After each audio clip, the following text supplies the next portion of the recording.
I think that there were approximately 2 million people, all of the Jews, standing in the Sinai desert, and they experienced the revelation of God. Are you I don't even want to. Yes, Why? I would bet the house on it. Why? Make it up. Tell the lie. We here at The Uncomfortable Yid must thank our friends at Jerusalem Media Group for sponsoring the show. If you're looking for a professional studio in the heart of Jerusalem, these are the folks to call. From 4K video and podcast production to live events and multi-camera shoots, they've got everything you need to create high-quality content. Visit JerusalemMediaGroup.com to learn more and book your next session today. Sometimes a cigar is just a cigar. Do you feel the need to be silly? I don't know if it's Like, is something really making you uncomfortable about being in front of a mic or being in front of cameras? Sometimes I just feel a desire to be silly more than a... It's a desire to be silly? It took me a year to convince my therapist that for me, being a little silly or humorous is being present, not dissociating. Okay. I think I won him over because that's the job of the client, to win over the therapist, right? Obviously, the client should definitely dictate how things go. No, that's not what I meant. What I meant is the goal of therapy is to win the approval of...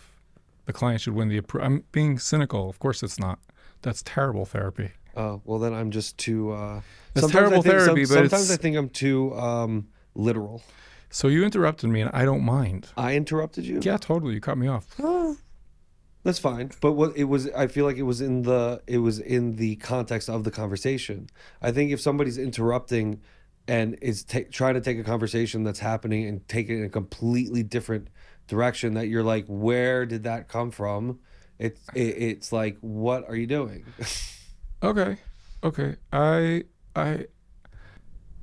Yeah, it's probably normal. Like, yeah, normal. No, but I'm curious about like who you are. Like, let's try to see you. Okay. Let's try to see you. Who are you? Where'd you grow up?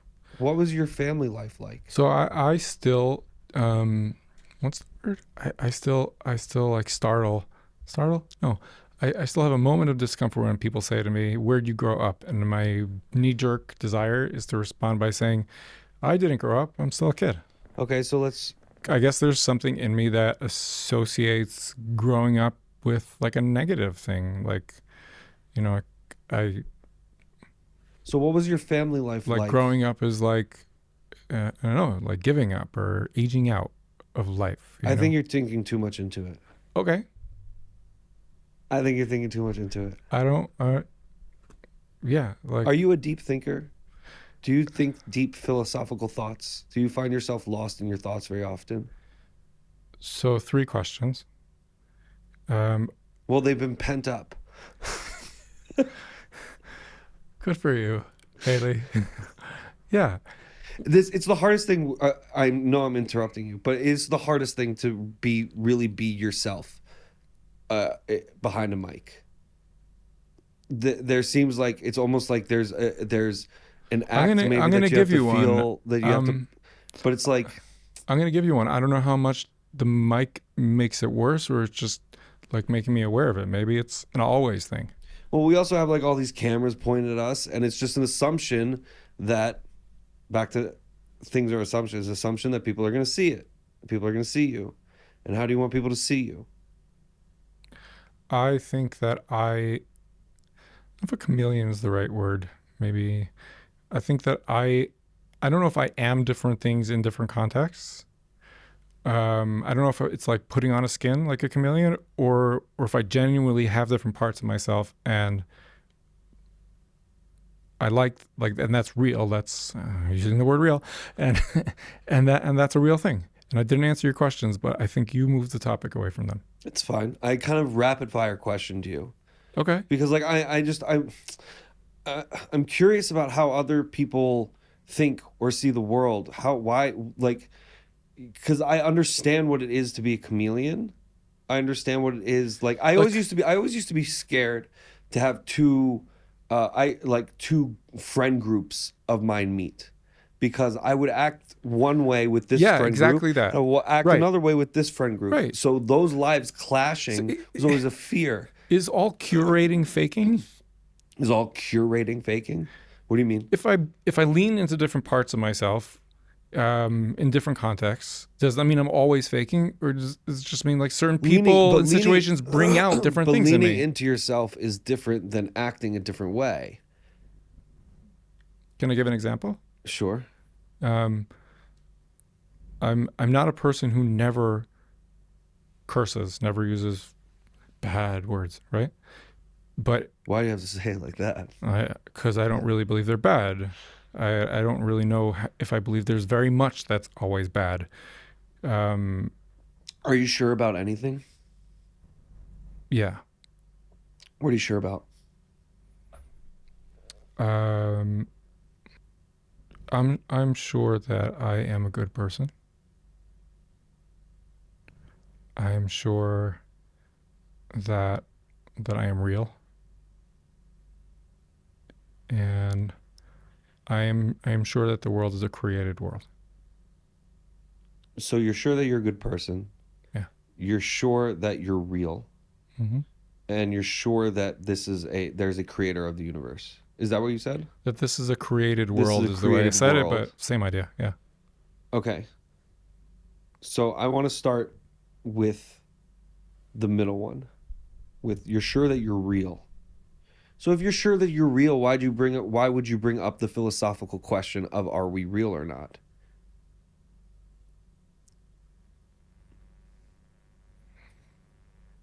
I'm trying to figure out how to answer it in a way that's real, not But do you not.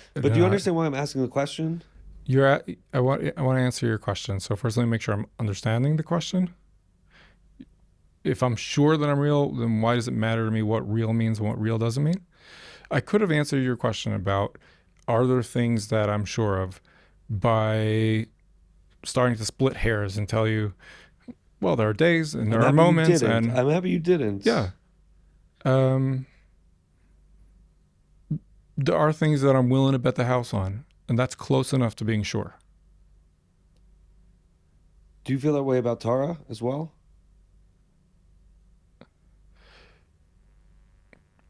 One hair splitting, yeah.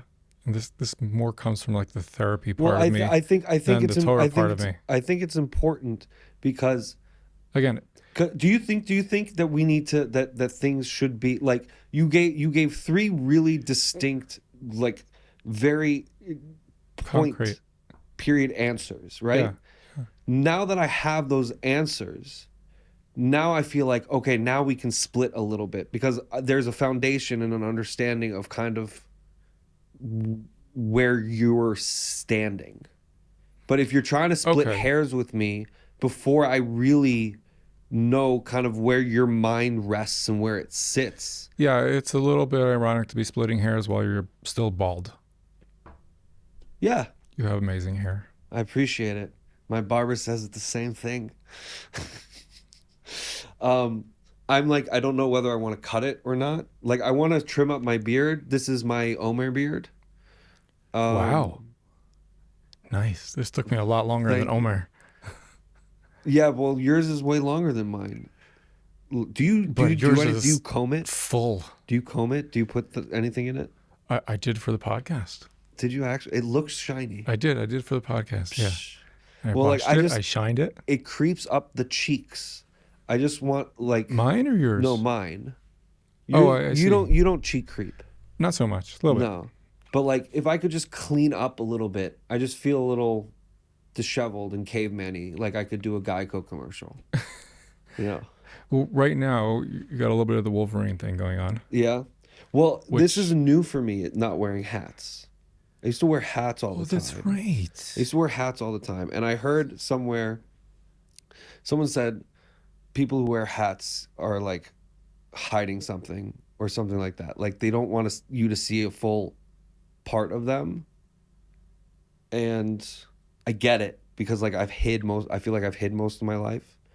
And I'm really tired of There's this idea running from my own shadow, of There's this- hiding from my own shadow. Oh.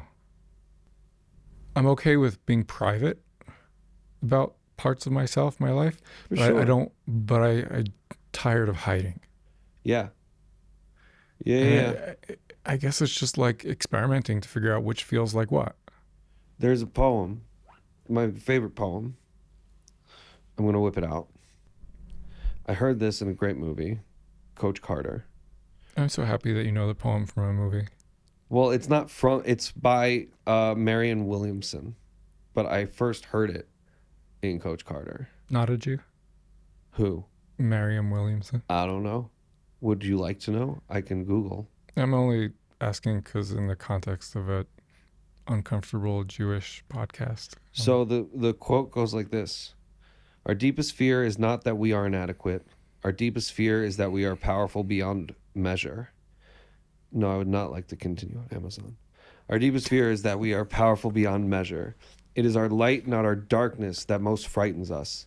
We ask ourselves, who am I to be brilliant, gorgeous, talented, fabulous? Actually, who are you not to be? You are a child of God. Your playing small does not serve the world.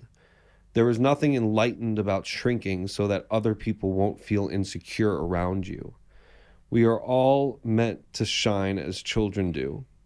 We were born to make manifest the glory of God that is within us. It's not just in some of us, it's in everyone. And as we let our own light shine, we unconsciously give other people permission to do the same. As we are liberated from our own fear, our presence automatically liberates others. I don't know about other people, but I've always felt like I've had some sort of greatness inside of me that for some reason it's like I just didn't know how to harness or I just didn't know how to bring out. But at the same time, I like hid from the world. I was afraid to put my face out there or my opinions out there. Just because, like you say, you're a good guy, right? There are certain things that I wish that I had learned growing up that are very important, right? I don't necessarily think I don't necessarily think I was the best guy. And because I didn't say I'm the best guy. I said I'm a good person. well, then that brings up like good people do bad things. And so I don't Yeah. know. Maybe I'm too hard on myself, but I've always felt like a coward. Like I've always been running away from something or hiding from something. And it hasn't gotten me anywhere.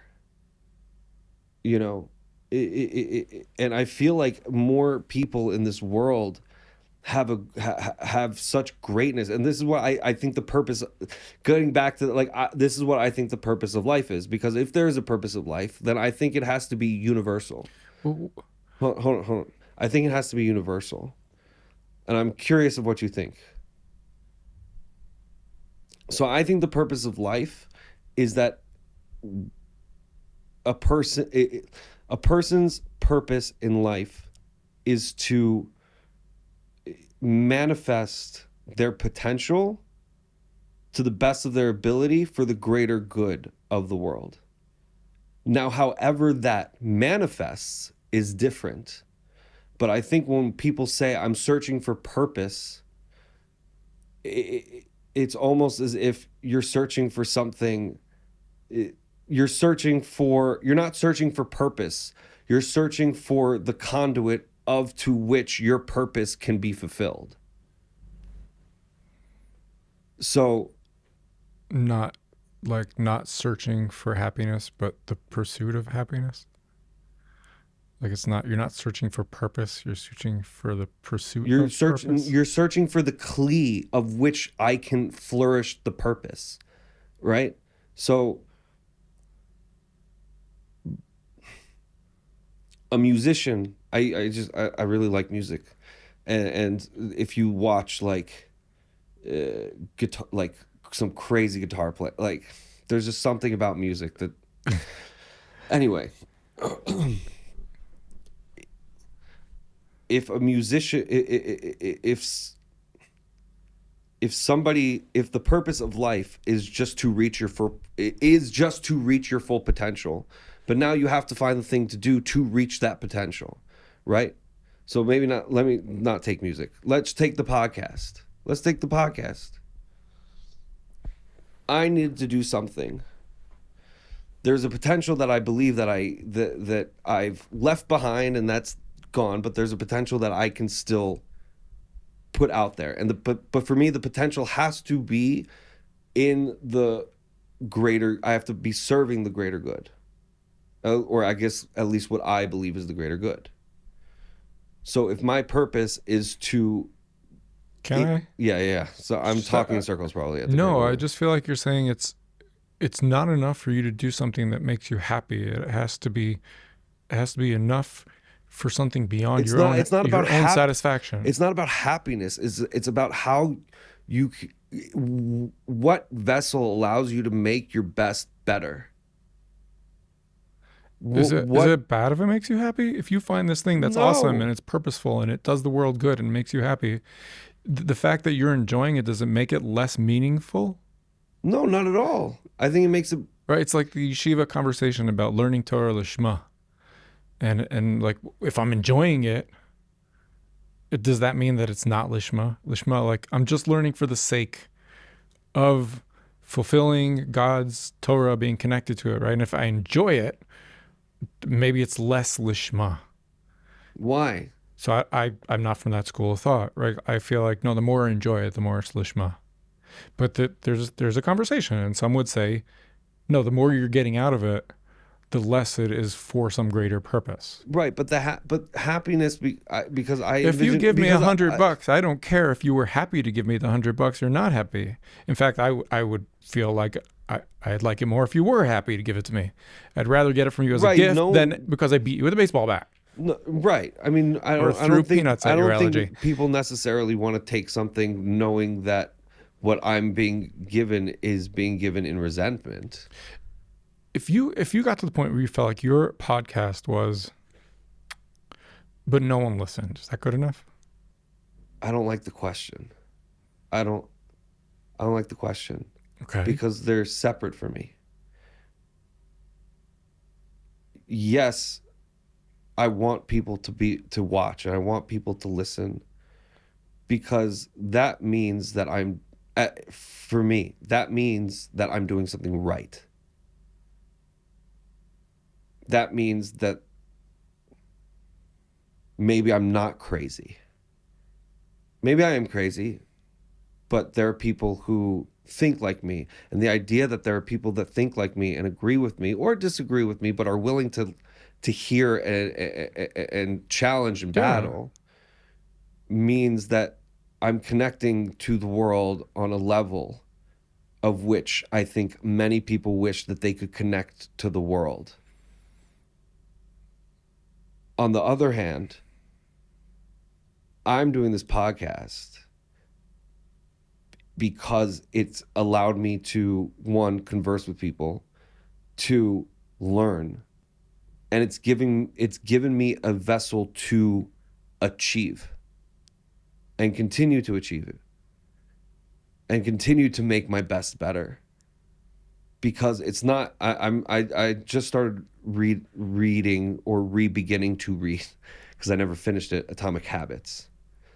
And in the book he discusses that we shouldn't be goal oriented, we should be process oriented. That it's the process that actually gets to where you want to go, that allows you to get to where you want to go to. Right? The goal's great, but what happens after you've achieved the goal?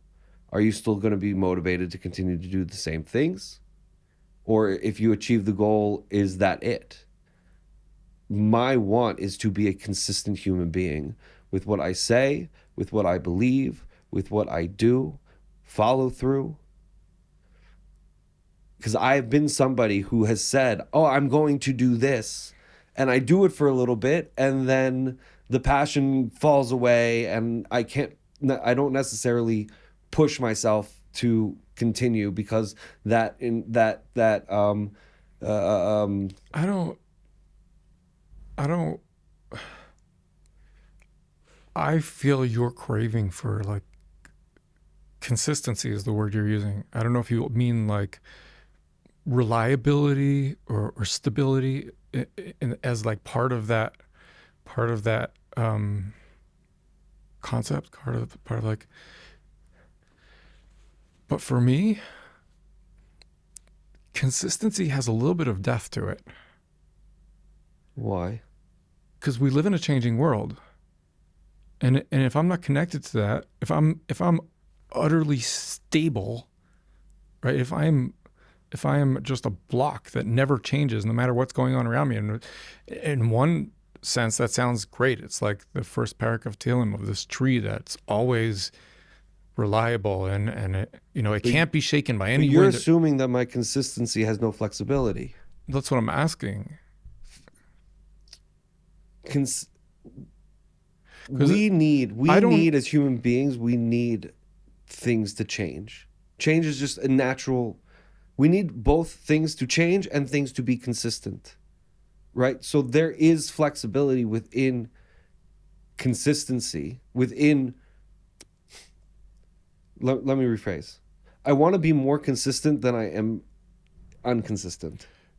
I think I don't know if I'm having trouble understanding you. Maybe. W- w- This is a thing I will sometimes frustrate my therapy clients by doing. I'll say, I hear you talking about consistency. Explain it to me without using the word consistency. Okay. Is constant still consistency? No, it's very different. Yeah. I want to be a constant. I want my identity to be constant and not changing. Constant, like ever present. Ever present in whatever I'm doing, and that I have the ability that when my conscious wants to go somewhere else, I have the wherewithal to be able to go, no, come back here, keep going. I've been How do you feel about the word anchored? anchored. Because an anchored Anchor's ship is good. not still. No, It's going all over the place, anchor's but nice. it's Anchor's a nice word, but my identity has always been one of, um, again, either pretty not following through, and I think, or not staying the course, and I think, can we talk about developmental trauma? and I think we can hold on. I think, um, I lost my train of thought. I said anchor. Um, I never felt like I was somebody with an identity. I never felt like I was somebody who knew who I was. That's what I mean when I say I doubted my own reality. So, Not reality, realness. but I believe that the more consistent we are with the same things, making positive things habits, comes identity.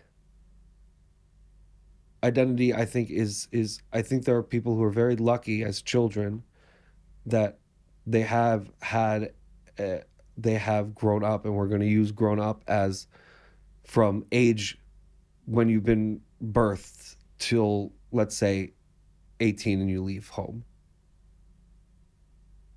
There are people who've grown up and their parents and their environments have really done a good job of helping them shape their identity. There's a reason why we use the word shape the identity. Okay. For somebody who feels lost in identity, the adult that feels lost in identity, how do you then, if identity is not found and it's shaped, what is the process of shaping identity? And I think it's habits and consistency and being consistent in whatever you're doing, because then an identity comes. It's this is what I'm doing. This is what this is. It it starts to feel like this is who I am. Not that the podcast is who I am, but the ability to put out an episode every week, to be I am the maybe you can help me finish my thought. A podcast is something really special. It's different than other creations because you speak and we hear. You you are recorded and we witness. If you create if you create a sculpture, it's outside you and people observe it. You create music live, maybe actually is the similar thing to this podcast, but if you record music and people experience it and enjoy it, they're experiencing something that has been sent on beyond you, not experiencing and enjoying you. This is you taking what's inside, putting it out, and I'm here. I'm seeing it, I'm hearing it, I'm absorbing it. I'm I'm really we're really touching each other. But I think one of my biggest questions is like, do I make sense? Do I have to make sense? I feel like I feel like you make sense to me, but I don't know if you are getting that I feel like I get it. And that's an important part of the puzzle. If I really, really get you, but you don't, and I'm not giving that back. So No, I think it's a insecurity, imposter syndrome. Like, why would anybody want to listen to what I have to say? it's, Do I have anything credible to say? It, yeah, and more. Yeah, and yes, and we are bigger than the bodies that contain us, and we want to experience boundarylessness. At least I bound do. boundlessness, Boundarylessness. boundarylessness. We want to experience um, we want to experience oneness with everything. I mean, when I say we, I mean me and other people. I don't know if it's everybody. Is it you? Is it me? What? That you want to experience oneness with other people, with the world. You want to be able to lose that sense of I am separate and we're not connected. No. I like connecting to people, but I also don't need to be one. There's only one. And I think that we say Havdalah for a reason, right? There has to be a separation between holiness and chol, holiness and mundaneness. And I think the fact that each person is a separate being makes each person holy. I think we say Havdalah because 6 days a week we have no choice but to live with those boundaries. But we get one day a week where we get to drop all of the local construct of the 6 days of the week. One day a week, it's okay to stop pretending that we're really, really completely in our own worlds.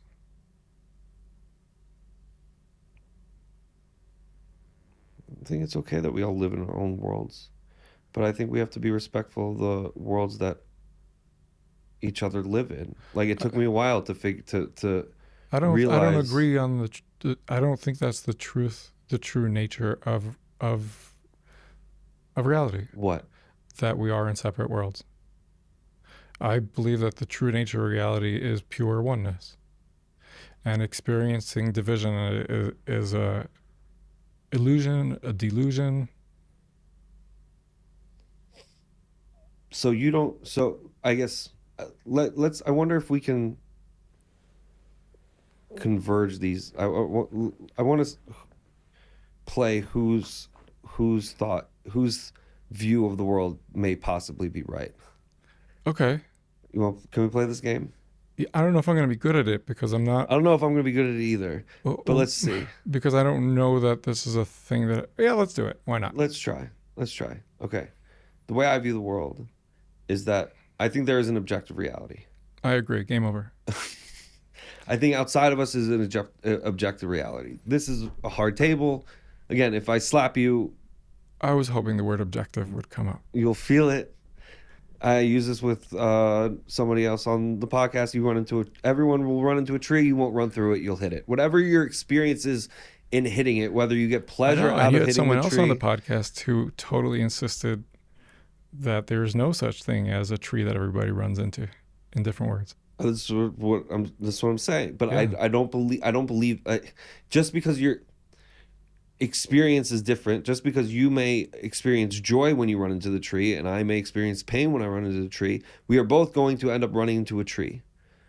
There's an Okay. objective I'm reality. trying to hang on. There's an objective reality that things are just are. However, we do, and we share this world. However, we do have our own subjective realities that is created by experiences that we've gone through in life, and the difficulty of living in this world is how do I fit my subjective reality into the objective reality that is. Yeah. And that's how I'm a trying to allow your subjective reality to become one with the objective. I'm a person who believes that there is objective reality and that experience is reality. And that kind of sounds like a contradiction. And experience is reality. Yeah. Well, I think experience is reality. We're experiencing talking to each other right now. This is a reality.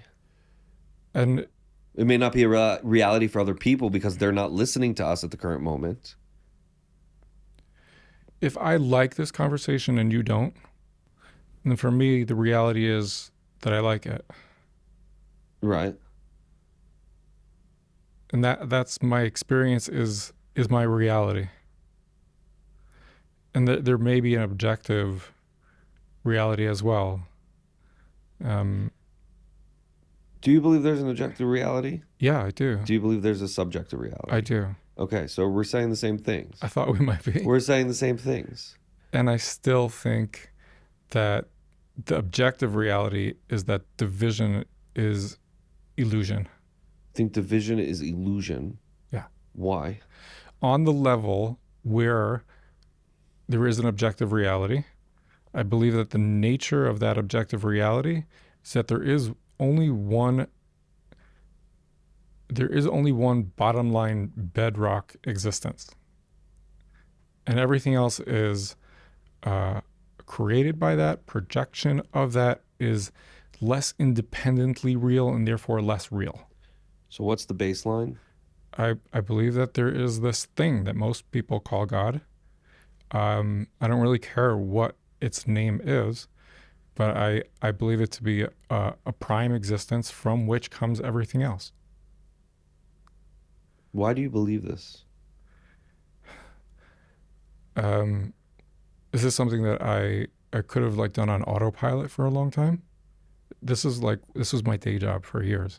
Was telling people how we know this is true, right? Uh, there's a God and he made the world and he's Jewish. And I know exactly what kind of Jewish, right? Like, and then I would say more and more over the last 5, 7, 10 years, I've been really listening to my own speech and wondering, is that the whole story? Um, I think I know this because the maths,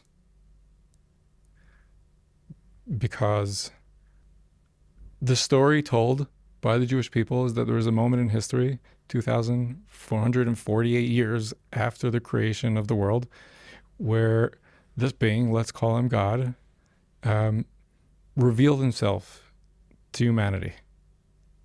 At the very least, the story is that he revealed himself to the entire Jewish nation, which, according to those who tell this story, meaning the Jewish people in the Torah, that nation was a nation of roughly 2 million people. Can I interrupt for a second? You just did. Thank you. I had somebody on the podcast when I mentioned, right, that the Jewish people all heard God speak. They Yeah, I went wanted to choke your guest when he said that. they went Sorry, they guest. went spiritually, and I kind of just like went along, but like what is it, what do you mean spiritually? Like when I hear somebody saying that we all heard I'm rolling God my eyes. speak, then We all heard God speak. Whether like what do you mean spiritually? This That is that why I that drive you and other people crazy with what is real. First of all, is spiritual less real than physical? Then I'm the wrong guy to talk to. no, I think this I Spiritual is no, people more call no, real. people say they have spiritual experiences. If Okay. it's an experience, does it have to be real? Could we use Jewish words? Yeah, There's yeah. Gashmi and Ruchani. What's Yeah? ruchani? Ruchani loosely translated is spiritual, Okay. right? But it's not exactly the same. And And Gashmi would be physical. okay. I'm going to cut it this way. There are things that we experience with our senses. There's five, six, or seven of them, whatever there are. And there are things that exist outside the realm of being able to directly experience through our senses. The things that our senses can experience, let's call that Gashmi. Okay. And the things that our senses can't directly experience, let's call them Ruchani. That's Okay. imperfect definition. Let's use it for a moment and see what happens. Okay. Okay. So let's say this guy was saying, in Ruchnius, in a Ruchani spiritual way, we all heard God speak. Okay, great. I don't think that's what happened, but that doesn't change anything that we just said. What do you think happened? I think that there were approximately 2 million people, all of the Jews, standing in the Sinai desert, and they experienced the revelation of God. Are you I don't even want to. Yes, Why? I would bet the house on it. Why? I'm a person who experienced developmental trauma, and therefore I will likely never feel 100% sure of anything as long as I live. Maybe it's physiological in the way my brain developed. And I've had to learn how to live with that. I have moments where I feel totally sure, and then that fades, like a flash in a storm. But I've figured out that I have to live based on would I bet the house on it. So tell me why you would bet the house on it. Make it up.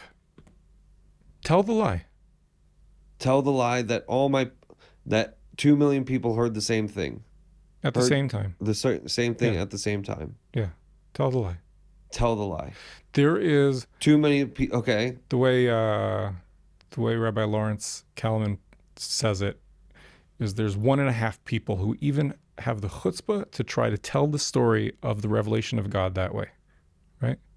It's us and the Hare Krishnas. Yeah, they're the half, Right. right? And the math works for me. When can you make up a story? Ailey, do you remember yesterday when we saw God reveal himself? When we experienced God reveal himself? No, Josh, I don't. No, Josh, I don't. Oh, well, let's go ask the people in the booth if they experienced it. I'm sure they're going to say, no, they're going to say no. And even if they say yes because they want to be in on the prank, they're not going to live according to the prank and teach their children and grandchildren according to. Try it. Try and sell the lie. And one of the biggest signs that you can't, this is not the logic that you can't, but one of the biggest signs that you can't is, wouldn't you if you could?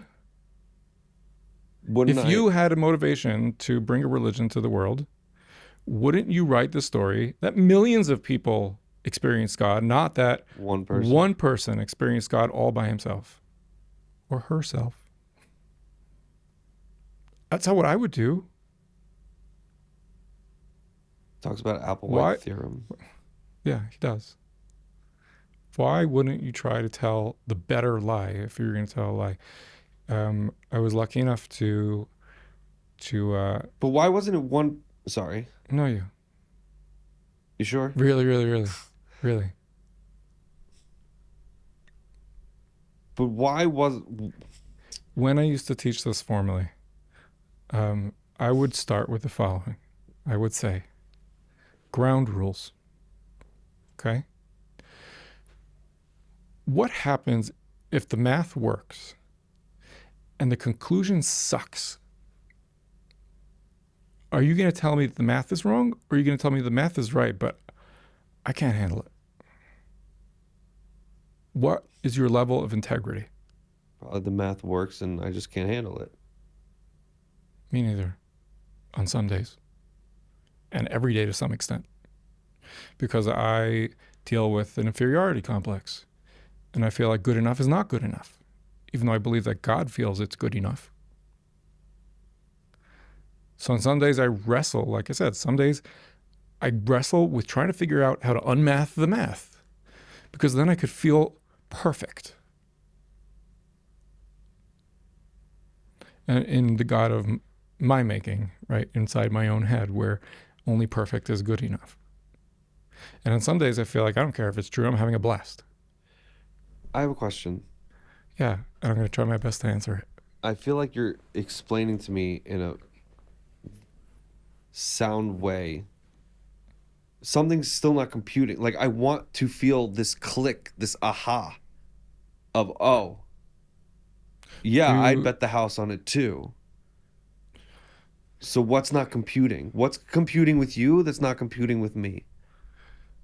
That I've separated, I think, let's try this on for size, that I'm separating the need or desire for a click from being willing to bet the house. Do you invest? No. Gamble? I'm very bad with my money. Okay. Do I gamble? When I have enough money to tell you if I'm bad or good with it, I'll let you know. It's funny. I haven't smoked. I'm not a smoker anymore. I stopped smoking cigarettes in the beginning of February. And when people are like, you stop smoking cigarettes, you'll have so much more money. Not true. not true. Yeah, and in the summer, Shabbos starts so much later, so Friday is just relaxing, and it's like, no, what you have to do fills up whatever time you're given, and the money. There's a space there.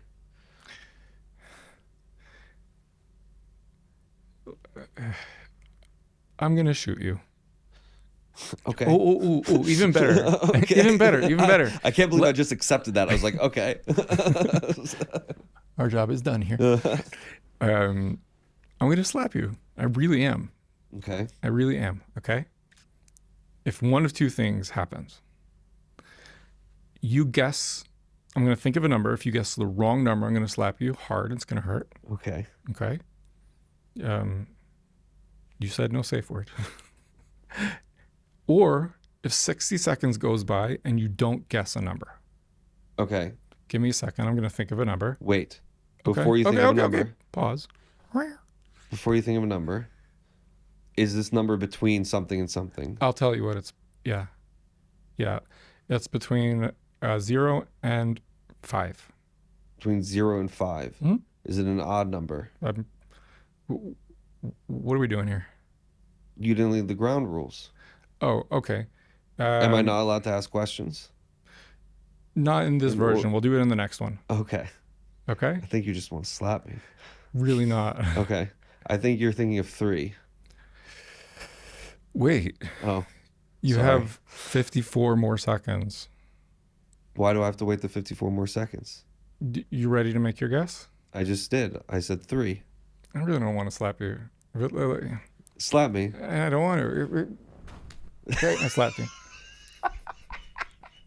And that was a wimpy slap, right? I just don't have the heart, because the first one really hurt, and you really didn't like it. I don't want to do that again. You're so funny. Okay, there's a little part of me that does. All right. Okay.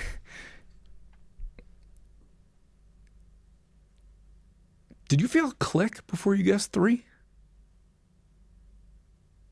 No, but I was pretty sure. I was like, must be 3. Did you know? No. What if I was going to shoot you, not just slap you? What if I really, really was? Or I would have, if you were gonna shoot me, I'd probably. Let's make it the God of the Hasidim, not the God of Litvaks. What if it was I was going to give you $1 million if you got it right, not I was going to hurt you if you get it wrong? I would have probably sat and thought way longer. But you only have 60 seconds, and if you don't guess, you get shot. Or if you don't guess, you get no money. Okay. There's no permanent sitting on the fence option.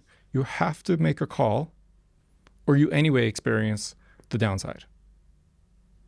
So you spend 59 and a half seconds doing everything you possibly can, which will play that version of the game, right? Where you're doing everything you can to figure out what the number could be. And then when it comes down to the deadline, the only rational thing to do would be to take a guess. Right. Because you can only guess. Yeah. Even if you're not sure, even if you're, what do you make the guess based on when you're not 100% sure? Gut feeling. What do you. Malcolm Gladwell version of gut feeling, where it's actually just a thought process too fast for you to know what's happening.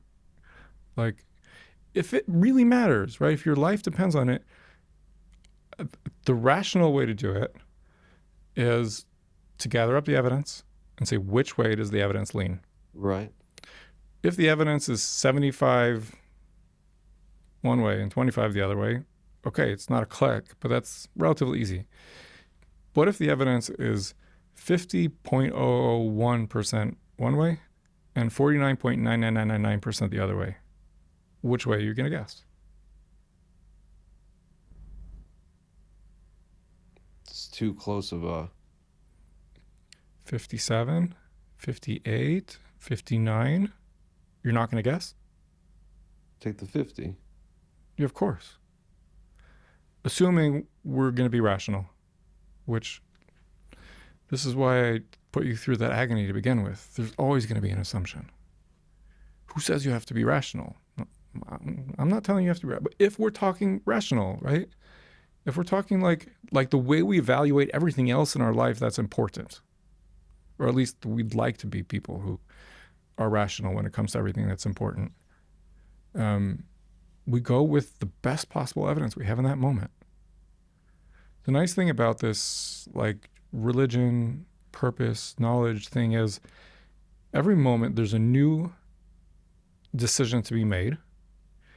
And we're called on, I think, to make that decision based on the best evidence that we have in that moment and to continue trying to improve the odds, to continue trying to get more evidence, which I would think we're calling learning Torah or studying the world. Is learning Torah the evidence? In this case, when I say Torah, I mean also the flip side, right?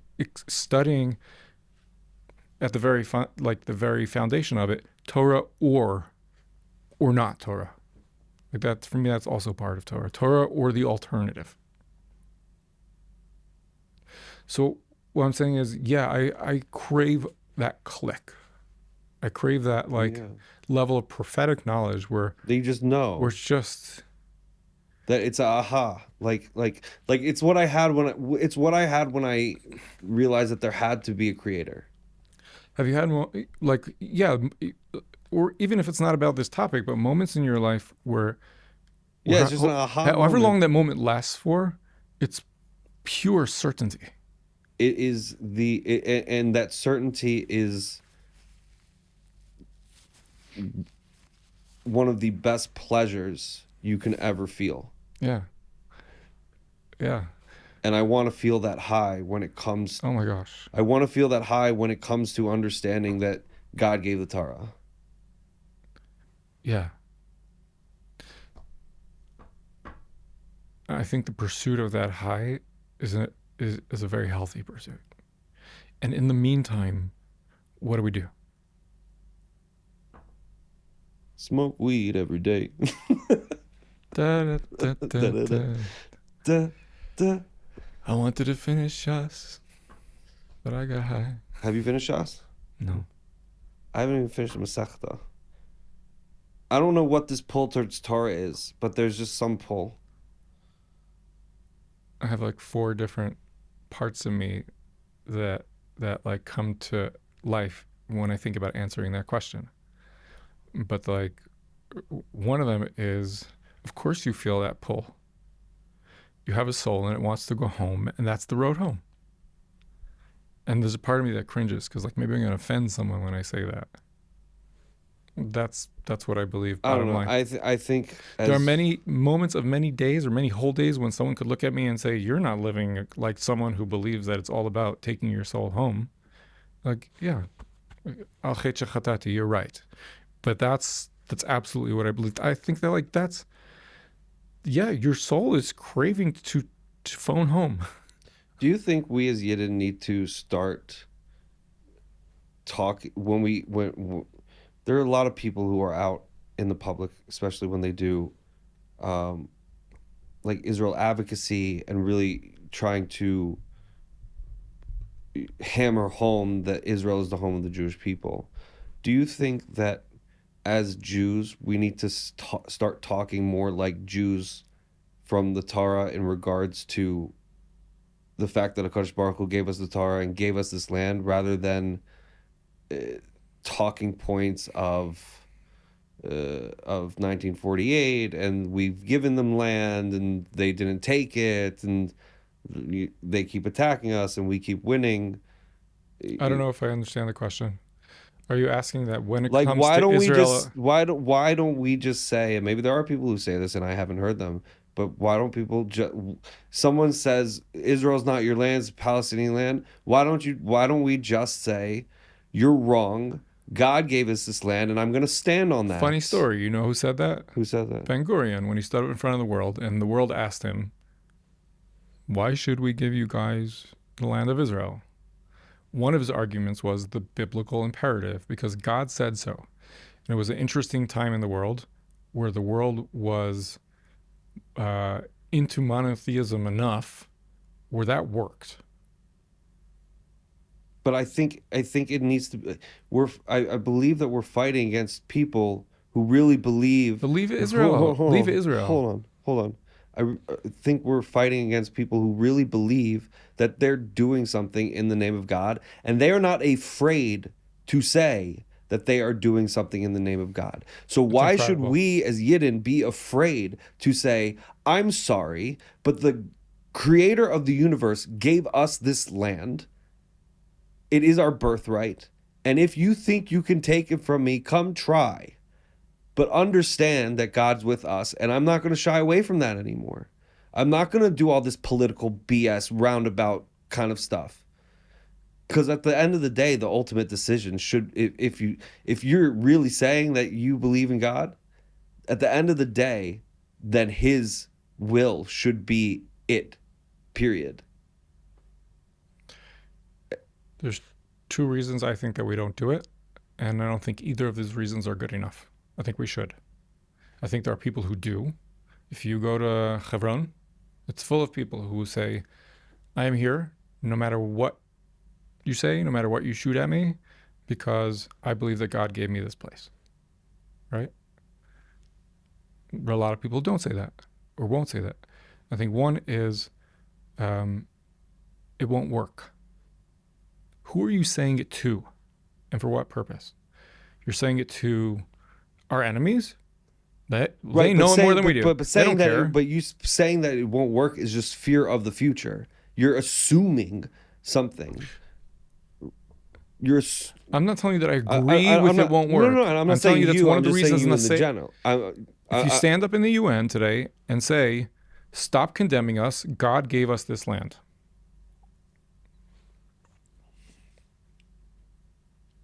Is that going to get us anywhere? Have we tried it?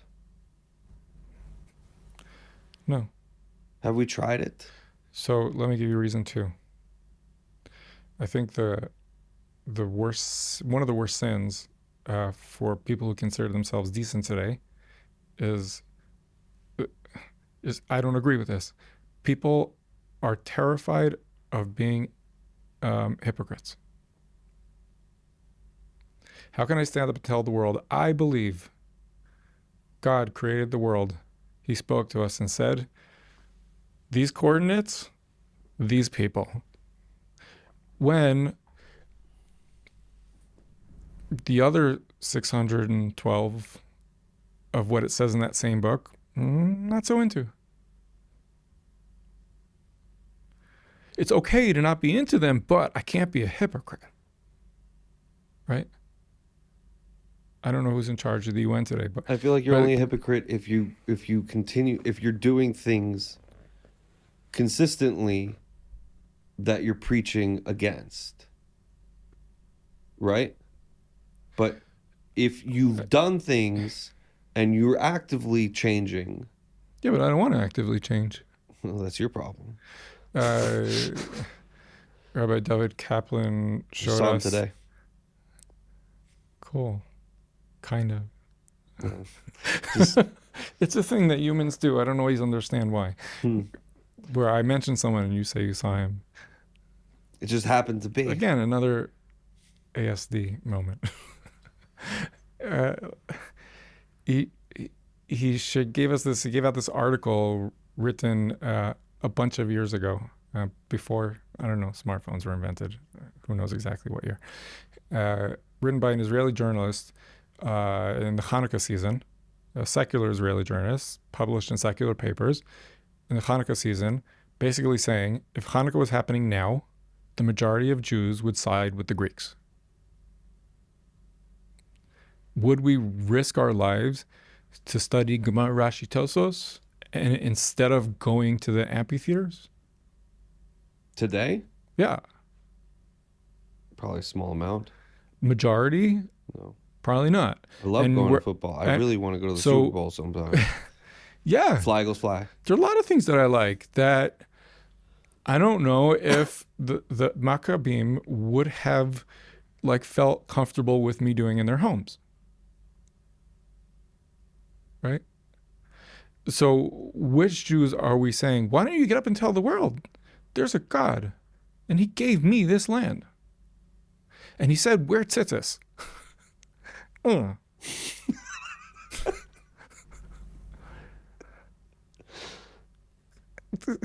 Tzitzis are itchy and scratchy. And don't start you don't have to wear it. Okay, we can do that all day. Like, I'll pick a different example. I wasn't gonna, but I know you weren't. if Somebody was. you would like to give a different example. You understand me? Yeah. I think that's a real answer. I don't think our enemies really are allergic to hypocrisy the way we seem to be as a people. I don't know that it's all bad. I think that one of the characteristics of the Jewish people, even Jewish people who are very far from Torah, is integrity. And I know there's reasons to challenge that, and I'll fight all day. It's the only reason people say Jews cheat on taxes is because they expect us to never cheat on taxes. And when we have numbers that are less than the rest of the world, but higher than zero, people get upset by that. Well, I think being labeled the chosen people, I think holiness, the idea of holiness, and you can tell me if I'm wrong. This is what no, can I? Yeah, sure, go on. This is why I said let go of Israel. How about Israel's a big thing? Yeah, but even bigger, chosen people. Why are we afraid to stand up and say, God said, you are the Am Hanivchar, you're the chosen people? Like, that sounds kind of racist, entitled. We don't want to do it. We have to come up with an explanation that means you're chosen for. Yeah, but then everybody else thinks they're chosen as well. We're the only people that has a problem with shouting it from the rooftops. Right? Like, what is this need we have to fit in to the rest of the world when the rest of the world seems to want to? This is an ancient Jewish problem, and it's so alive from day one till now. If we want to be a nation like all the nations. And I think I don't think this is different than what we started off with talking about. Is I want to be a seamless member of the group, and I want to be completely unique at the same time, and that spins me out. How do I do both?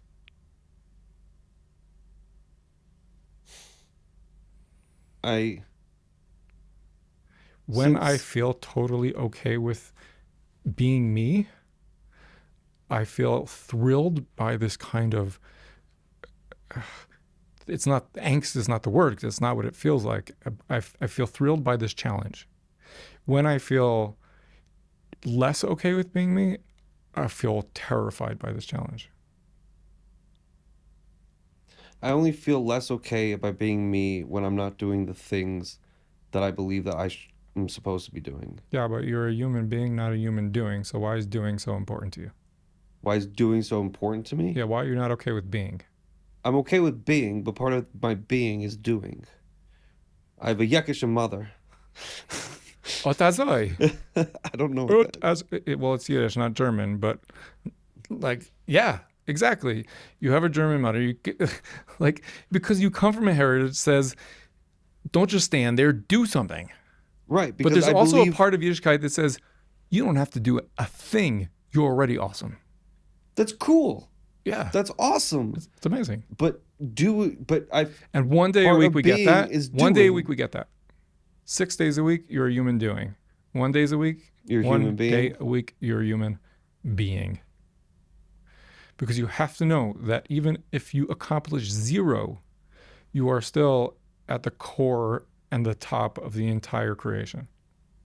As a yid or as a person in general. I'm going to say as a yid, and I'm going to put a footnote that says it's not too late to become a yid if you feel that you want that in your life. It's not an exclusive club.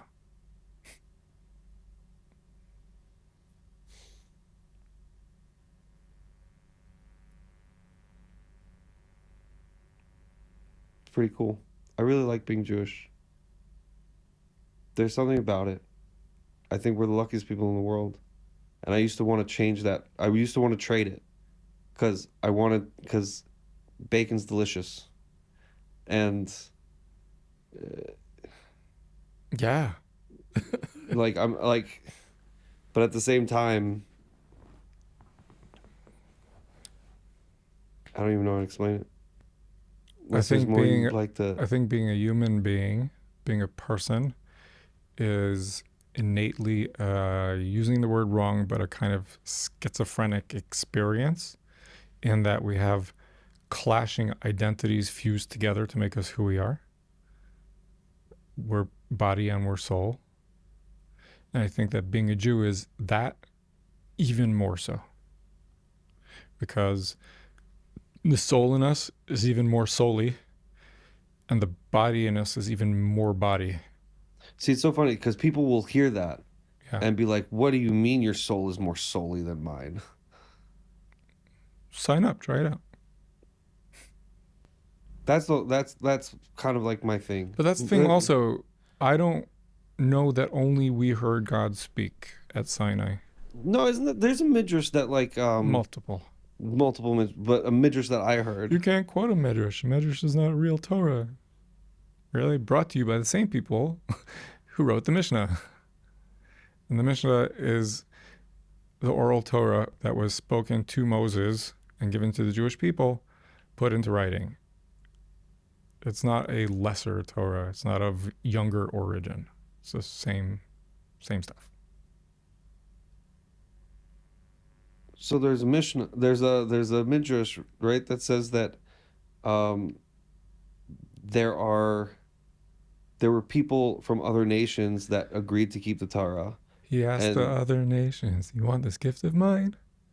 But they said, "No, thank you. For Torah, we have no can time." you give over the midrash?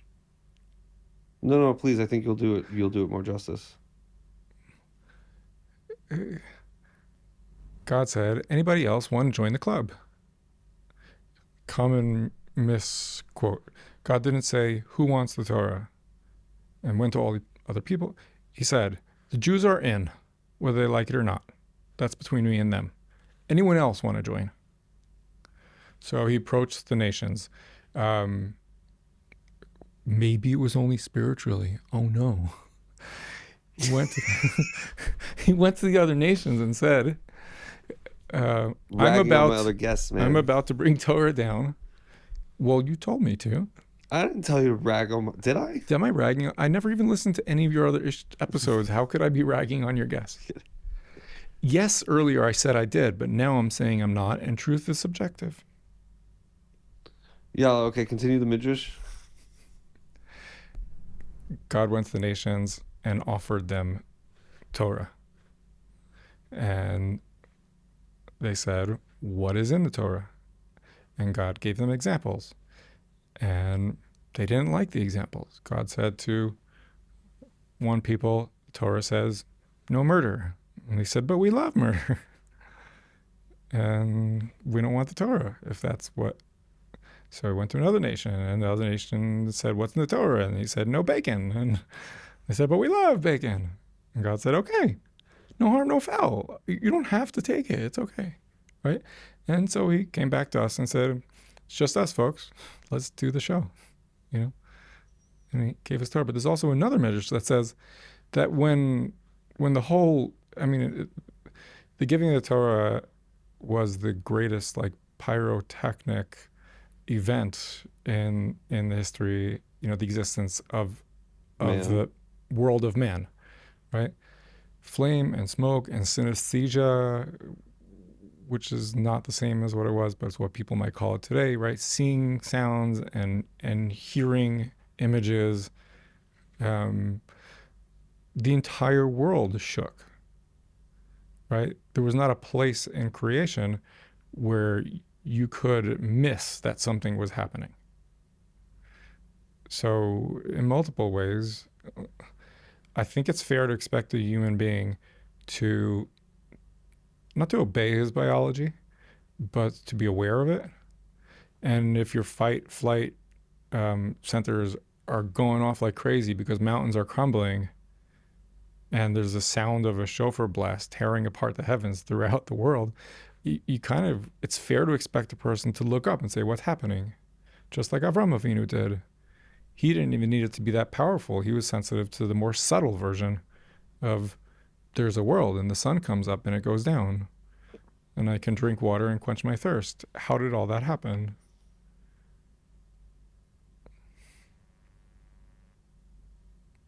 Yeah, there's a part of me that's like, wow, this is really not PC. And I'm betting my life on it. So What's not PC? saying that there's a God and he chose the Jewish people, and I feel like I know I what he just said. I think for those who believe it, I think they need to lean into it. And I think as Jews, whether you believe in God, whether you don't believe in God, whether you keep mitzvahs or you don't keep mitzvahs, I think that there are cultures out there that wish they had a culture intact like we do. And I think that it's important that whether you believe in it or not, the Yid should at least look into it. Culture doesn't compel.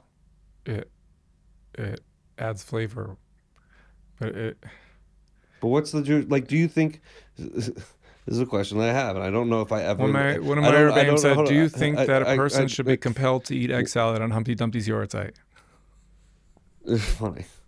No, but do you think that Torah is the culture of Judaism rather than it being extracted as a religion, and it's a separate entity of religion? That if you're a Jew, the culture, your culture is Torah. Like if you go up to a Jew and you ask them, okay, you're a Jew, what's your culture? I don't think necessarily our culture is like falafel and shawarma and like that's not an American Jew's culture. I don't think that culture is an intrinsic part of Torah. I think that over the past couple thousand years, Torah has been lived in different cultural expressions that were true to the word. I think you can eat gefilte fish Friday night. You can eat what's it called? What falafel? What else did Uh, Jews eat Friday night Shabbos meal like instead of gefilte fish? You know, I don't know. or you can not you can hate gefilte fish and still be not just Jewish but culturally Jewish, because we've been dispersed for thousands of years and we picked up some nice things and some not nice things along the way, and that's become Jewish culture. But how do we? But if Torah is the thing that is supposed to connect us all together, Yeah. and I'm making this assumption Okay. that Torah is the thing that connects us all together. What connects a group of people together? Their culture.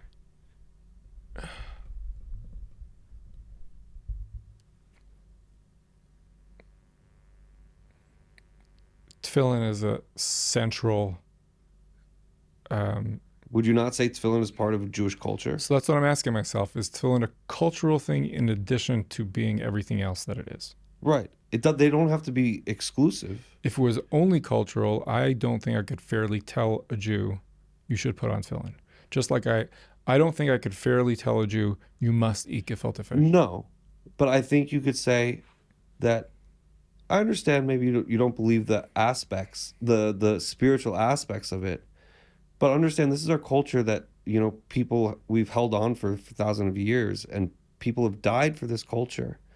And Doesn't matter. just because you don't believe in the spiritual aspect, maybe you'd want to learn about. Dying for a culture is meaningless if there isn't truth to back it up.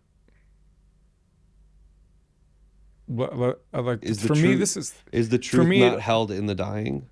The fact that people were willing to, I guess not. People say that they're dying for God all the time. Well, that's the thing that also challenges me less often than it used to, but still a lot of people pretty commonly is. I think it's also particularly a Jewish trait. Is how do I have the chutzpah to say I'm right if when I say I'm right, I'm saying billions of people are wrong? I don't know that the. I feel like Jewish people have more trouble saying that than some other people do. Agree. No matter what you choose, you're saying billions of people are wrong. And you have 60 seconds on the clock. Choose. Because there is no sitting on the fence. Because you can't rationally say, I'm not choosing till I have that click.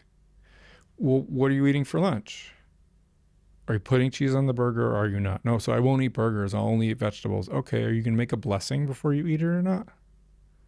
Well, I will make a blessing just in case. Eventually, you're going to get to a situation where there's no option C, right? You have to bet the house. Which way are you going to bet? So if a Hmm. person wants to say, I don't make rational decisions, if there is no God, then there's no value to a rational decision over an irrational decision. If there's no God, there's no value in a rational decision or an irrational It's decision. just a preference, stylistic. If the world is an accident, two levels, right? Before we get to Judaism, is there God or not God? Right? If there's no God, if the world is always was, however, I can't really explain to you the other side, even though I've tried um, to understand it. I know there's this idea of morality that's not based on spirituality or not based on God. I can't buy it. I I don't don't know how buy you it. get there. Somebody or something has to say this is right and this is wrong. Right, but who decides what's right and what's wrong? So I this is again an assumption. I've agreed to accept that God gets to say that. Now, I, Well, we I can had one. see I had right and one. wrong changes as. Hold on. Let me pause, rephrase.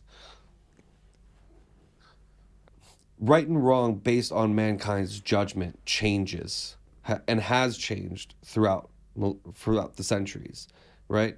We no longer we go to football games, but we no longer go to coliseums to watch people slaughter each other, Who's we? or I don't. It's Because not there's it, no. it doesn't it's not outwardly culturally acceptable, at least in the Western world. So I don't know about the Eastern world so much. I don't go to football games, but let's pretend for a minute that I did. Right? If I was a person who went to football games, because there are things like football games that I go to, um, am I going because I believe that it is in sync with my Torah beliefs? Or is it that I'm going because I believe I'm doing my best?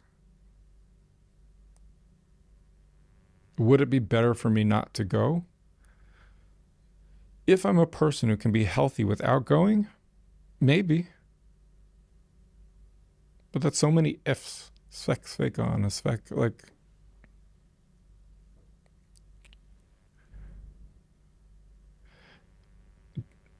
I may just, have bec- lost you. just because I have to do something to meet thematic Requirements. requirements doesn't mean that if I didn't have to do it, I still should.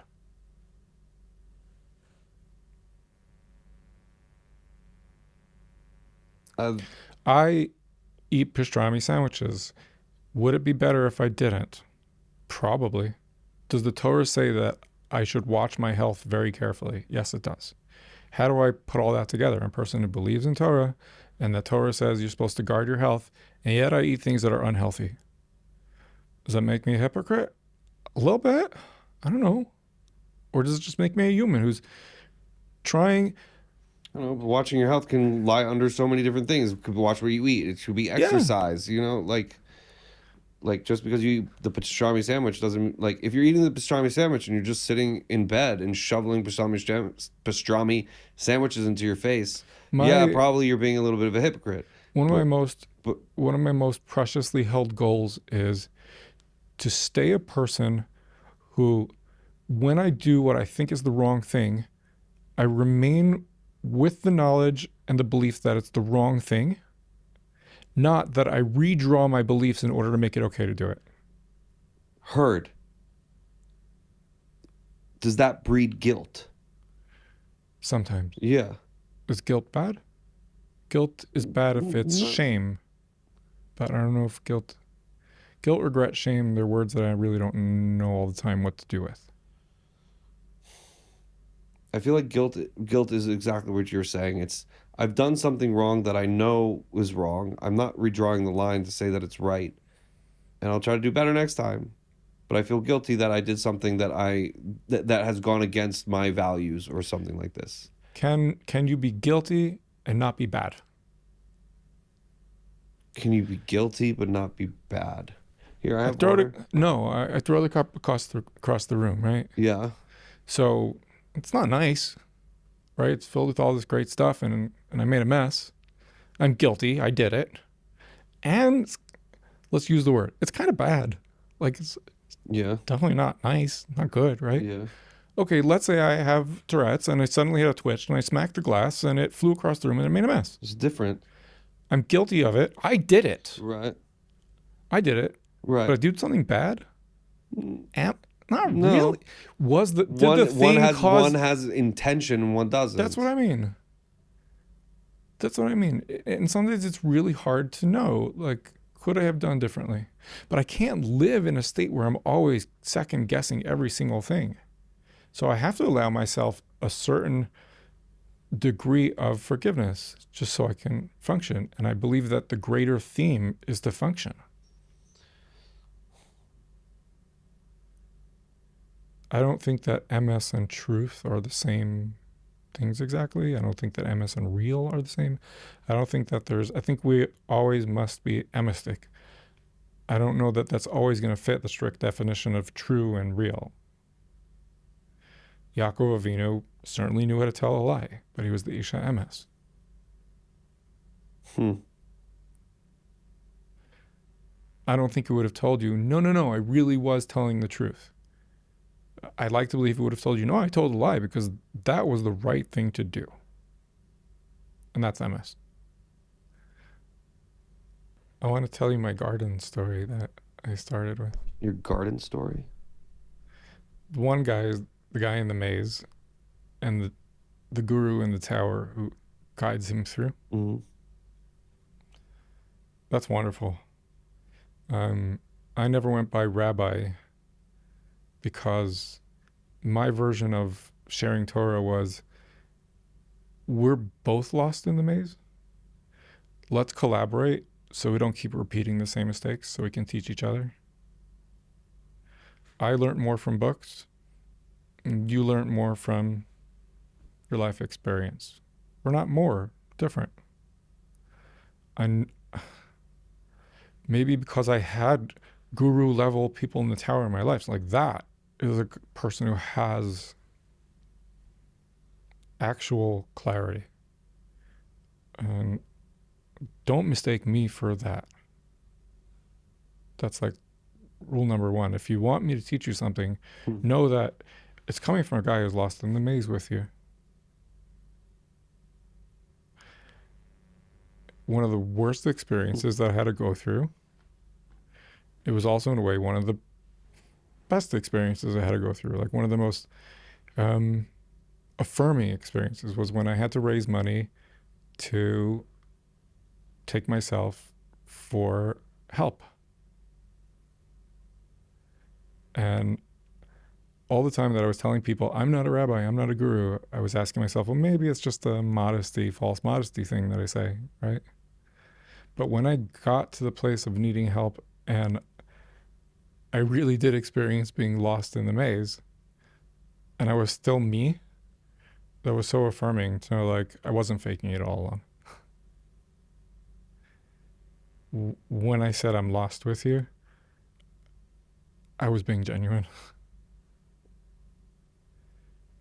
And I really hope for you that you could get to a place where sometimes being lost is a thrill, not just a terror.